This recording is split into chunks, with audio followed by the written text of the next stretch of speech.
Excuse me, basic to அட்வான்ஸில் இருக்க blouse designs பார்த்துடலாமா? இது வந்துட்டு ஒரு நார்மல் பிரின்சஸ் கட் ப்ளவுஸ். இதில் ஒரு நார்மல் நெக் வந்து பேக் ஓப்பன் வரும். இது வந்து எல்லாருமே கேட்ட மாதிரி ஒரு டியர் ட்ராப் வரப்போகுது பேக்கில், ப்ளஸ் அதில் எப்படி பீட்ஸ் எல்லாம் அட்டாச் பண்ணணும் அப்படிங்கிறது வரப்போகுது. இது வந்து ரெகுலர் 3 டாட் ப்ளவுஸ். அதில் லேஸ் வந்துட்டு எப்படி ஃபேப்ரிக்ல இருந்து பண்ணலாம் அப்படின்றது இதில் படிக்க போகிறோம். இங்கே வந்து பேக்கில் ஒரு பெரிய ஓப்பன் எப்படி வைக்கணும் அப்படின்றது இந்த ப்ளவுஸில் நம்ம பார்க்க போகிறோம். கட்டோரி ப்ளவுஸில் வந்துட்டு ஆரி ப்ளவுசஸ்லாம் எப்படி பின்னாடி நெட் வச்சு ஸ்டிச் பண்ணுறாங்க அந்த மெத்தட் வந்து இதில் கவர் பண்ணியிருக்கோம். இது எல்லாருமே கேட்ட போட் நெக், அதுவும் இந்த பிரின்சஸ் கட் வந்து ஷோல்டர்லேருந்து வரப்போகுது.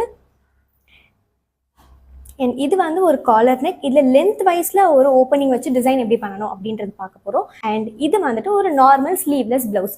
இந்த எல்லா ப்ளவுஸ் டிசைன்ஸ்லையுமே நம்ம வந்துட்டு ஆர்கான்ஸா, ஜார்ஜெட் இந்த மாதிரி டிஃப்ரெண்ட்டான ஃபேப்ரிக்ஸ் யூஸ் பண்ண போகிறோம். 8 different necklines, sleeves, tips and tricks எல்லாமே நீங்கள் இந்த கிளாஸில் படிக்க போகிறீங்க.